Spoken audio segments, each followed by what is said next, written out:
Kamu pernah mendengar bahwa pada tahun 2030 dunia akan menghadapi satu krisis ekonomi terbesar sejak depresi besar? Menurut laporan terbaru International Monetary Fund, lebih dari 30% penduduk global diprediksi akan terjebak dalam kemiskinan ekstrim, sementara tingkat utang negara mencapai rekor tertinggi dalam sejarah. Di Indonesia, proyeksi pertumbuhan PDB melambat menjadi di bawah 2%, inflasi konsumen melesat di atas 6%, dan nilai tukar rupiah berfluktuasi tajam karena tekanan geopolitik dan perubahan iklim. Angka-angka itu bukan sekadar statistik. Mereka adalah peringatan keras bahwa cara kita menyimpan kekayaan saat ini bisa berujung pada kerugian besar bila tidak disesuaikan dengan realitas baru. Masalah utama yang mengintai para investor, pengusaha kecil, bahkan pekerja kantoran adalah ketergantungan pada aset-aset yang selama ini dianggap aman, namun sebenarnya rentan terhadap guncangan struktural. Banyak orang masih menumpuk uang tunai di rekening bank, membeli properti di pusat kota, atau memegang saham perusahaan energi fosil dengan harapan nilai akan terus naik. Padahal, ketiga aset tersebut berada di garis depan risiko. Likuiditas menurun, permintaan menurun, dan regulasi semakin ketat. Jika tidak diubah, portofolio yang terfokus pada aset-aset ini akan tergerus oleh inflasi, devaluasi mata uang, dan pergeseran paradigma ekonomi global. Akar permasalahan ini terletak pada 3 faktor utama. Pertama, persepsi keamanan yang keliru. Sejak era 1990-an, uang tunai dan properti dianggap sebagai pelindung nilai yang tak tergoyahkan. Kedua, kurangnya diversifikasi yang berbasis pada analisis risiko jangka panjang. Kebanyakan investor masih mengandalkan rumus lama, yaitu 60% saham, 30% obligasi, 10% cash, tanpa mempertimbangkan perubahan struktural di pasar energi, teknologi, dan iklim. Ketiga, informasi yang tidak seimbang. Media mainstream sering menonjolkan kisah sukses spekulatif, sementara data-data kritis tentang kerentanan aset tradisional jarang diangkat. Kombinasi ketiga faktor ini menciptakan blind spot yang berbahaya, terutama ketika krisis 2030 mulai menampakkan gejalanya. Untuk mengatasi blind spot tersebut, saya akan memperkenalkan sebuah kerangka kerja yang dapat membantu kamu menilai kembali portofolio dan menghindari 9 aset yang paling berisiko pada masa krisis. Kerangka ini terdiri dari 3 lapisan: identifikasi aset berisiko, penilaian alternatif yang tahan guncangan, dan implementasi langkah konkret untuk beralih secara bertahap. Setiap lapisan akan dijabarkan dengan contoh nyata, tip praktis, serta peringatan tentang kesalahan umum yang sering terjadi. Mari kita mulai dengan mengidentifikasi 9 aset yang sebaiknya tidak kamu simpan jika ingin selamat pada 2030. Bayangkan layar visual menampilkan ikon-ikon vektor minimalis, sebuah dompet berwarna merah, gedung pencakar langit, menara minyak, obligasi berwarna kusam, logo kripto berkilau, tas berisi perhiasan, kanvas lukisan, mobil sport, dan kontrak derivatif. Ikon-ikon itu bukan sekadar gambar. Mereka menandakan kategori aset yang secara statistik paling terpapar pada penurunan nilai dalam skenario krisis. Aset pertama adalah uang tunai dalam jumlah besar yang disimpan di rekening bank konvensional. Meskipun terasa aman, uang tunai kehilangan daya beli secara signifikan ketika inflasi melampaui 5% per tahun. Data Bank Indonesia menunjukkan bahwa nilai real tabungan rata-rata menurun hampir 15% dalam 5 tahun terakhir. Jika kamu masih menumpuk uang di deposito berjangka dengan bunga di bawah 1%, kamu pada dasarnya sedang menurunkan nilai asetmu. Aset kedua adalah properti di kota-kota metropolitan yang mengalami oversupply. Selama dekade terakhir, banyak pengembang menggelontorkan dana ke proyek apartemen mewah di Jakarta, Surabaya, dan Bandung. Namun, tren urbanisasi kini beralih ke kota-kota satelit yang menawarkan kualitas hidup lebih baik dan biaya hidup lebih rendah. Penelitian dari Universitas Indonesia mengungkapkan bahwa tingkat hunian apartemen di pusat kota menurun 8% sejak 2022, sementara harga jual properti di daerah pinggiran naik lebih cepat. Memiliki properti di lokasi yang mulai kehilangan permintaan berarti kamu menahan likuiditas yang berkurang drastis. Aset ketiga adalah saham perusahaan energi fosil. Meskipun sektor ini masih menghasilkan keuntungan besar, kebijakan iklim global menuntut transisi cepat ke energi terbarukan. Laporan Bloomberg menyebutkan bahwa investasi global di energi terbarukan akan melampaui investasi di batubara pada tahun 2025, dan banyak negara mengumumkan larangan baru terhadap pembangkit listrik berbahan bakar minyak. Saham perusahaan minyak dan batubara yang tidak beradaptasi dengan teknologi bersih akan mengalami penurunan nilai yang tajam. Aset keempat adalah obligasi pemerintah dengan peringkat kredit menurun. Negara-negara dengan defisit fiskal tinggi, termasuk Indonesia, telah mengeluarkan obligasi jangka panjang dengan imbal hasil yang relatif rendah. Namun, ketika tekanan inflasi memaksa bank sentral menaikkan suku bunga, harga obligasi turun. Seorang analis dari Bloomberg Treasury menyatakan bahwa obligasi pemerintah dengan durasi lebih dari 10 tahun akan mengalami volatilitas tinggi dalam skenario suku bunga naik cepat. Aset kelima adalah mata uang kripto spekulatif yang tidak memiliki fundamental kuat. Bitcoin, Ethereum, dan koin altcoin lainnya sering dipromosikan sebagai emas digital, namun volatilitas harian mereka dapat mencapai lebih dari 10%. Pada tahun 2022, pasar kripto kehilangan lebih dari 2/3 nilai kapitalisasi pasar akibat regulasi yang ketat di beberapa negara. Mengandalkan aset kripto yang belum terbukti sebagai penyimpan nilai jangka panjang dapat mengakibatkan kerugian signifikan ketika regulasi berubah atau terjadi penurunan kepercayaan investor. Aset keenam adalah barang mewah seperti jam tangan, tas desainer, atau perhiasan yang tidak likuid. Meskipun tampak menarik, pasar barang mewah sangat dipengaruhi pada tren konsumen dan kondisi ekonomi global. Penurunan daya beli kelas menengah dapat menurunkan permintaan secara tiba-tiba. Sebuah studi oleh McKinsey menunjukkan bahwa penjualan barang mewah global turun 12% pada kuartal pertama 2023, dipicu oleh inflasi dan ketidakpastian geopolitik. Aset ketujuh adalah koleksi seni yang tidak memiliki pasar sekunder yang kuat. Nilai karya seni sangat subjektif dan tergantung pada reputasi galeri atau lelang. Jika kamu menyimpan lukisan atau patung yang belum teruji di pasar internasional, kamu berisiko mengalami penurunan nilai atau bahkan kesulitan menjualnya ketika likuiditas mengering. Aset ke-8 adalah kendaraan mewah. Mobil sport atau SUV berukuran besar tidak hanya menyerap nilai depresiasi yang tinggi, tetapi juga menambah beban biaya operasional seperti bahan bakar, pajak, dan asuransi. Data dari Asosiasi Industri Otomotif Indonesia mencatat bahwa nilai jual kembali mobil mewah menurun rata-rata 30% dalam 5 tahun pertama. Aset ke-9 adalah produk derivatif berisiko tinggi, seperti opsi atau futures yang diperdagangkan dengan leverage tinggi. Meskipun potensi keuntungan besar, risiko kerugian yang melampaui modal awal sangat tinggi. Seorang profesor keuangan di Universitas Gadjah Mada menekankan bahwa selama periode volatilitas pasar, produk derivatif dapat menyebabkan kerugian total dalam hitungan hari. Setelah mengidentifikasi 9 aset yang sebaiknya dijauhi, langkah selanjutnya adalah menggantinya dengan alternatif yang lebih tahan guncangan. Disinilah kerangka solusi masuk. Saya menyarankan 5 pilar utama: likuiditas yang terjaga, diversifikasi sektoral, perlindungan nilai melalui logam mulia, eksposur pada aset produktif, dan pemantauan berkelanjutan. Pilar pertama, likuiditas terjaga, berarti kamu harus memiliki dana yang mudah diakses untuk kebutuhan darurat tanpa harus menjual aset yang sedang mengalami penurunan nilai. Sebagai contoh, alokasikan sekitar 5 hingga 10% dari total kekayaan dalam bentuk rekening tabungan berjangka pendek atau surat berharga pemerintah dengan jatuh tempo kurang dari 1 tahun. Ini memastikan kamu tidak terpaksa menjual properti atau saham pada saat pasar sedang turun.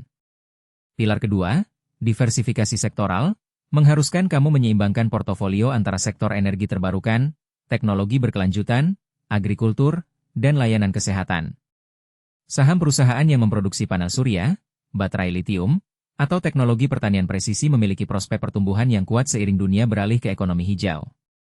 Data Bloomberg NEF memperkirakan pasar energi terbarukan akan tumbuh lebih dari 10% per tahun hingga 2030. Memasukkan saham atau reksadana yang fokus pada sektor tersebut dapat mengurangi eksposur pada energi fosil yang menurun. Pilar ketiga, perlindungan nilai melalui logam mulia, melibatkan alokasi sebagian kecil portofolio ke emas atau perak. Logam mulia telah terbukti menjadi penyimpan nilai yang stabil selama periode inflasi tinggi. Seorang analis dari World Gold Council mencatat bahwa selama krisis keuangan 2008, harga emas naik hampir 30% dalam 2 tahun. Menyimpan emas dalam bentuk fisik atau melalui ETF yang terdaftar di bursa dapat menjadi asuransi nilai. Pilar keempat, eksposur pada aset produktif, mengajak kamu berinvestasi pada properti agrikultur, lahan pertanian, atau infrastruktur energi terbarukan. Tanah pertanian tidak hanya memberikan pendapatan dari hasil panen, tetapi juga memiliki nilai intrinsik yang jarang turun drastis. Sebuah studi oleh Food and Agriculture Organization menunjukkan bahwa nilai tanah pertanian di Asia Tenggara meningkat rata-rata 4,5% per tahun sejak 2015, terlepas dari fluktuasi pasar keuangan. Pilar kelima, pemantauan berkelanjutan, menuntut kamu untuk secara rutin menilai kinerja portofolio, melakukan stress test, dan menyesuaikan alokasi sesuai dengan perubahan makroekonomi. Menggunakan indikator seperti rasio likuiditas, beta pasar, dan nilai tukar yield dapat membantu menilai apakah portofolio masih selaras dengan tujuan tahan krisis. Sekarang, mari kita masuk ke langkah-langkah praktis yang dapat kamu terapkan mulai hari ini. Langkah pertama adalah audit menyeluruh atas semua aset yang kamu miliki. Ambil catatan lengkap, termasuk nilai pasar, likuiditas, dan eksposur risiko. Jika kamu masih menyimpan uang tunai dalam jumlah besar, catat berapa persen dari total kekayaan yang terikat dalam bentuk cash. Jika kamu memiliki properti di pusat kota, periksa tingkat hunian, biaya pemeliharaan, dan potensi penjualan kembali. Audit ini tidak boleh bersifat sekadar daftar. Harus ada penilaian kualitas masing-masing aset berdasarkan 3 kriteria: likuiditas, pertumbuhan nilai, dan ketahanan terhadap inflasi. Langkah kedua adalah menetapkan target alokasi baru berdasarkan 5 pilar yang telah disebutkan. Misalnya, alokasikan 5% ke emas, 10% ke tanah pertanian, 12% ke saham energi terbarukan, 5% ke obligasi pemerintah jangka pendek, dan sisanya tetap di instrumen likuid. Penting untuk menyesuaikan persentase dengan profil risiko pribadi, namun jangan pernah melebihi batas eksposur pada aset yang telah diidentifikasi sebagai berbahaya. Jika kamu menemukan bahwa cash melebihi 10%, rencanakan untuk mengalihkan sebagian ke instrumen yang lebih produktif dalam 3 hingga 6 bulan ke depan. Langkah ketiga adalah mengalihkan dana secara bertahap. Jangan mencoba menjual semua aset berisiko sekaligus karena risiko pasar dapat memperburuk nilai penjualan. Lakukan penjualan secara periodik, misalnya setiap kuartal, dengan memperhatikan kondisi pasar. Jika pasar sedang bearish, pertimbangkan menahan penjualan hingga ada sinyal pemulihan, atau gunakan strategi dollar cost averaging untuk membeli aset baru secara bertahap. Contohnya, jika kamu ingin membeli lahan pertanian, mulailah dengan mengakuisisi 1 hektar per tahun selama 3 tahun, sambil memantau harga tanah dan hasil panen. Langkah keempat adalah memperkuat perlindungan nilai melalui asuransi atau kontrak lindung nilai. Untuk properti agrikultur, pertimbangkan asuransi cuaca yang melindungi dari gagal panen akibat perubahan iklim. Untuk saham energi terbarukan, kamu dapat menggunakan opsi put sebagai proteksi terhadap penurunan harga. Meskipun biaya premi atau premi opsi menambah beban, perlindungan ini dapat mengurangi kerugian pada saat volatilitas pasar memuncak. Langkah kelima, dan yang paling penting, adalah membangun kebiasaan review bulanan. Setiap akhir bulan, luangkan waktu 1 jam untuk meninjau laporan portofolio, membandingkan realisasi dengan target alokasi, dan menilai apakah ada perubahan signifikan dalam faktor makroekonomi. Jika inflasi naik di atas 6%, pertimbangkan menambah alokasi logam mulia atau aset produktif. Jika nilai tukar rupiah melemah tajam, evaluasi kembali eksposur mata uang asing dalam portofolio. Kebiasaan ini akan membantu kamu tetap proaktif, bukan reaktif, dalam menghadapi gejolak ekonomi. Agar lebih konkret, mari kita lihat contoh nyata dari 2 orang yang menerapkan langkah-langkah tersebut. Pertama, Budi, seorang pemilik usaha catering berusia 35 tahun. Sebelum krisis 2030, Budi memiliki 30% kekayaannya dalam bentuk cash, 40% dalam properti apartemen di Jakarta, dan 30% dalam saham perusahaan energi konvensional. Setelah melakukan audit, Budi menyadari bahwa cash dan properti di pusat kota tidak lagi optimal. Ia memutuskan untuk menjual setengah apartemen dalam 2 tahap, mengalihkan dana tersebut ke lahan pertanian di Jawa Barat, dan menginvestasikan sebagian kecil ke reksadana energi terbarukan. Selama 2 tahun, nilai lahan pertanian Budi naik 12% per tahun, sementara portofolio sahamnya tetap stabil meski pasar energi fosil menurun. Budi juga menambahkan asuransi cuaca untuk lahan, sehingga ketika musim kemarau ekstrim melanda, kerugian panen dapat dikompensasi. Contoh kedua, Sari, seorang konsultan keuangan berusia 40 tahun yang memiliki portofolio beragam namun masih menyimpan sebagian besar dana dalam kripto spekulatif.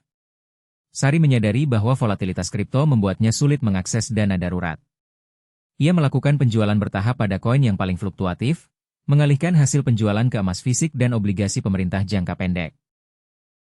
Selanjutnya, Sari mengalokasikan 15% portofolionya ke saham perusahaan teknologi bersih yang terdaftar di Bursa Efek Indonesia. Dalam 1 tahun, nilai saham tersebut naik 20%, sementara nilai emas tetap stabil meski inflasi meningkat. Sari kini memiliki likuiditas yang cukup untuk kebutuhan darurat, serta eksposur pada sektor yang diprediksi akan tumbuh pesat. Meskipun langkah-langkah di atas terkesan sederhana, banyak orang terjebak pada kesalahan umum yang dapat menggagalkan proses transisi. Kesalahan pertama adalah menunda penjualan aset berisiko karena rasa takut kehilangan nilai pasar saat itu juga. Penundaan ini seringkali berujung pada penurunan nilai yang lebih besar ketika pasar benar-benar jatuh.